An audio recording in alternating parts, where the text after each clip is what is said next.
Cuando mi padre me ha dicho, Jorgito, lo que tienes que hacer es tal cosa, yo como todo el mundo, pues lo que he hecho es llevarle la contraria. ¿Verdad?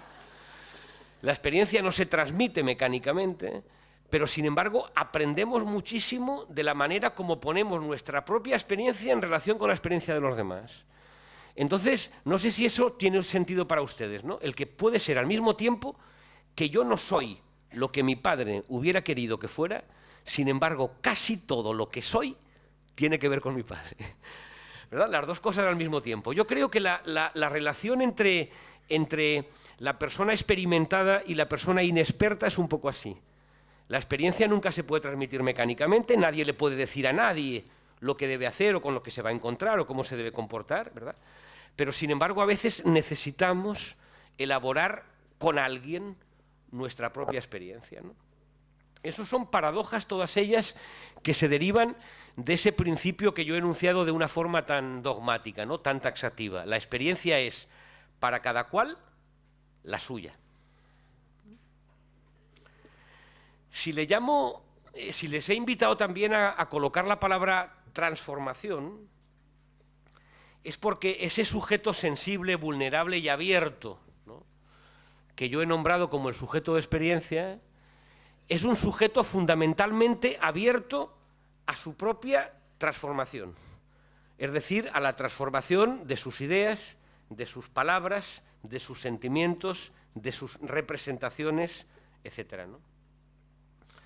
De hecho, en la experiencia, el sujeto hace la experiencia de algo, ¿verdad?, pero sobre todo hace la experiencia de su propia transformación. De ahí que la experiencia sea algo que nos forma o nos transforma, ¿verdad? De ahí la relación constitutiva que existe entre la idea de experiencia y la idea de formación. De ahí que el resultado de la experiencia sea la formación o la transformación del sujeto de la experiencia, ¿verdad?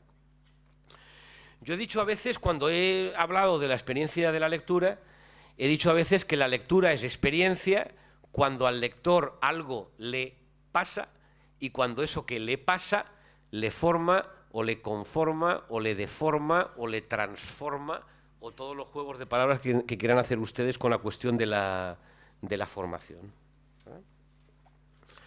Por eso el sujeto de la experiencia es el sujeto de la formación, es el mismo sujeto, ¿verdad?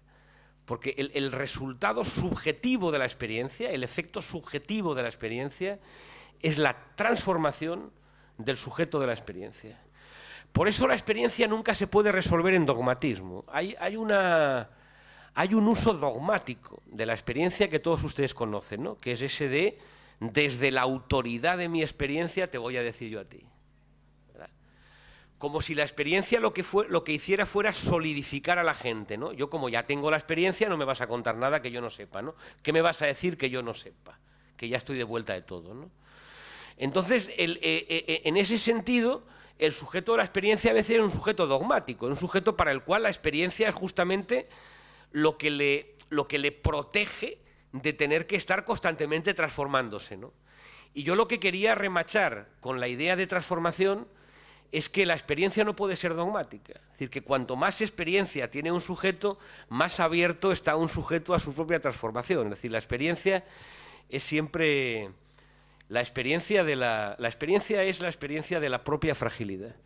Es decir, la experiencia es siempre la experiencia de lo que yo sé, lo que yo pienso y lo que yo creo, no estoy muy seguro de ello, ¿verdad? Es decir, la experiencia es siempre la experiencia de la fragilidad del sujeto de la experiencia, ¿no? Por lo tanto, de la apertura a la transformación del sujeto de la experiencia, ¿no? Bueno, vamos ahora con ese pasar, ¿verdad? Circulito en el pasa. La experiencia es lo que nos pasa. Hasta ahora he hablado del lo y he dicho aquello de exterioridad, etcétera, ¿no? Alteridad y así. He hablado del nos y he dicho aquello de reflexividad, subjetividad, transformación, exposición, vulnerabilidad, etcétera. Y ahora me gustaría decir algo sobre ese pasar, ¿no? La experiencia es, en primer lugar, un paso, ¿no? Un pasaje, un recorrido, ¿no? un trayecto, ¿sí? Un movimiento, ¿no? Si la palabra experiencia tiene el ex del exterior, la palabra experiencia tiene también ese per, que es un radical indoeuropeo que tiene que ver con travesía, con pasaje, con camino, con viaje. De hecho, en el español moderno tenemos todavía una palabra muy hermosa que tiene ese per indoeuropeo, ¿no? Que es la palabra pirata. Pirata en griego se dice peiratés. Entonces el pirata sería un poco como el sujeto de la travesía, ¿verdad? Sería el sujeto que está siempre en tránsito, el sujeto que no es sedentario, que no tiene ni ley ni amo, que no tiene patria, que no obedece a ninguna bandera, ¿verdad? El sujeto errante, el sujeto nómada, sería el peiratés, el pirata, ¿verdad? Entonces el sujeto de la experiencia tiene algo de pirata en ese sentido, ¿no? Es un sujeto en permanente tránsito, ¿verdad? Porque la experiencia es un paso, es un recorrido, es un pasaje, ¿no? Pero además ese per tiene también que ver con una dimensión, ¿no? De ese viaje, ¿no? De ese recorrido que es la experiencia, que es una dimensión constitutiva de incertidumbre. Es decir, la experiencia es una aventura, es decir, en el sentido de que es un viaje incierto, es un viaje cuyos resultados no se pueden anticipar, ¿no? Y eso también está en la palabra experiencia, ¿no? Si tuviéramos que improvisar aquí un verbo para la palabra experiencia, en español tenemos un cierto problema de traducción, ¿verdad? Porque experienciar es feo, experimentar suena a experimento y a ciencia empírica y por lo tanto tampoco sirve. Los traductores del alemán han usado muchas veces vivenciar, colocando la palabra experiencia cerca de la palabra vida y decir que eso, el sujeto de la experiencia es un sujeto que vivencia las cosas. A mí vivenciar no me gusta porque me suena psicológico, me suena literatura de esa de autoayuda, encuentros de esos de ahora vamos a vivenciar aquí tal cosa y nos vamos a dar todos la mano para vivenciar las energías cósmicas. A mí eso de vivenciar me patina, pero me patina por una cierta sonoridad contemporánea, Pero en cualquier caso hay un problema, no sabemos muy bien qué sería eso de hacer una experiencia como verbo, ¿no? Pero bueno, en latín el verbo es experiri, ¿verdad? Y de ese periri viene la palabra peligro, ¿verdad? El per de peligro es el mismo per de experiencia, ¿no? Por lo tanto, cuando yo les decía que la experiencia tiene una dimensión constitutiva de incertidumbre, quiere decir que la experiencia es constitutivamente peligrosa. Y es peligrosa porque en la experiencia puede pasar lo que no está previsto que pase. Es decir, la experiencia es algo que nos lleva hacia donde no sabemos muy bien lo que es, ¿verdad? Por lo tanto, quería marcar eso, ¿no? La experiencia es un pasar, es un recorrido, ¿no? Es un pasaje, y ese pasaje tiene una dimensión de incertidumbre, tiene una dimensión de riesgo, tiene una dimensión de peligro, tiene una dimensión, etcétera. Pero si la experiencia es lo que nos pasa, el sujeto de la experiencia es como un territorio de paso, ¿no? Como una superficie de sensibilidad, ¿verdad? En el que algo pasa y en el que eso que nos pasa deja una huella, una marca, un rastro, un afecto, una herida, ¿no? De ahí que el sujeto de la experiencia no sea, en principio, un sujeto activo, es decir, un agente, sino que sea un sujeto más bien pasional, ¿verdad? O dicho de otra manera, la experiencia no se hace, sino que se padece. En la experiencia algo me pasa y eso que me pasa es de alguna manera padecido por mí, ¿verdad? El sujeto de la experiencia no es tanto un sujeto activo como un sujeto pasional, como un sujeto receptivo, ¿verdad? Como un sujeto paciente, ¿no?